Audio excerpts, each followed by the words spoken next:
So I've come across many weird situations in my life when it was time to meet people or generally just interact with my social environment. I feel like people sometimes don't know how to approach me because of my disability, and then it ends in really weird conversations and moments. As you may know, I'm an amputee. My left leg got amputated when I was 2 years old, and since then I use a prosthetic leg.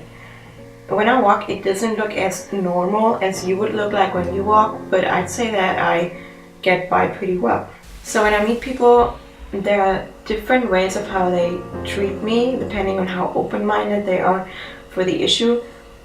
There are those who wouldn't even consider to ask about my disability, and then there are those who constantly want to talk about it.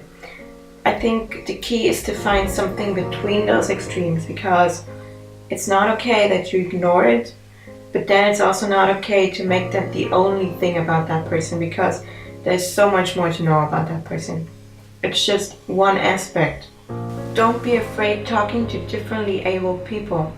It's human nature to be curious about things you don't understand. As for me, I don't mind you asking me about my condition. If you ask me, I will happily answer any question you have, because I don't mind at all. I know that that's not maybe for everyone, but you can always ask beforehand if it's okay to talk about it. I believe that most of differently able people are happy to talk about it. And then don't be afraid of saying the wrong thing and then opting to say nothing at all. If you feel awkward, admit it, because pretending that something isn't awkward just makes the situation worse, no matter for you or for the other person. Another thing is offering help. I understand you want to be nice, but if someone isn't really struggling or if it's not a dangerous situation, then don't just go over and offer help. Again, it's a difficult topic to talk about because I guess most of us were taught to help people, and that's not bad at all. That's awesome, actually. But as for me, if I try to do something, I really want to achieve it by my own usually. So I just hate it when people come over to me assuming that I'm struggling. Maybe I am struggling, sure, but I still want to be able to do it by my own.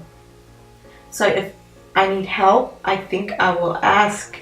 Do not exclude a differently abled person when it comes to some activities and you think that that person can do that anyways because of their disability. Try always to include. It might even open new doors for them because they didn't even think about trying it. So if there's something he or she can't do, that person will tell you for sure, but it's the thought that means a lot. One more important thing is that sometimes people assume that physical impairment also means mental impairment, and then they wouldn't even think about approaching. And that's like the rudest thing you can do, because even if that person has a mental impairment, that person still has feelings and emotions just like you do. It's not like that person isn't approachable at all. So it's always about giving it a try and respecting each other. All that sums up to one big conclusion: don't treat us differently, because in the end we're not so different. We are all people with feelings and we should treat ourselves equally. We are worth the same because we're humans.